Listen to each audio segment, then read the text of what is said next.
بسم اللہ الرحمن الرحیم۔ روزی کی حقیقت۔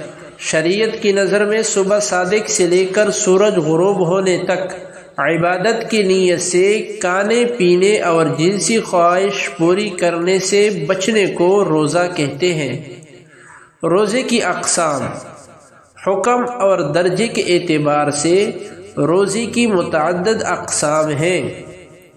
فرض روزے جیسے ماہ رمضان کے روزے۔ نمبر 2 واجب روزے جیسے نذر اور منت کے روزے۔ نمبر 3 مسنون اور مستحب روزے جیسے ایام بیز کے 3 روزے، پیر اور جمعرات کے روزے، عاشوراء کا روزہ وغیرہ۔ نفلی روزے جیسے عام دنوں کے نفلی روزے۔ ممنوع اور مکروہ روزے جیسے عیدین کے دن روزہ رکھنا۔ ماہ رمضان کے روزے اسلام کا ایک اہم رکن۔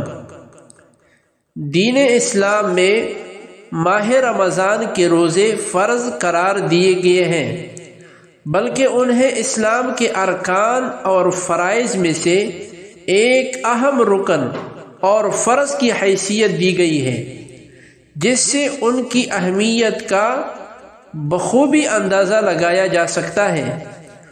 قرآن و حدیث میں ماہ رمضان کے روزوں کی بڑی اہمیت، فضیلت اور تاکید بیان کی گئی ہے۔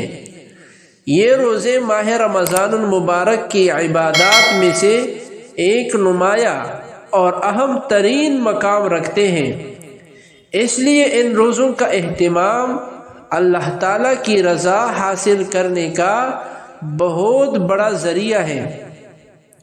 ہر مسلمان کو چاہیے کہ وہ ماہ رمضان کے روزوں کا بھرپور اہتمام کرے۔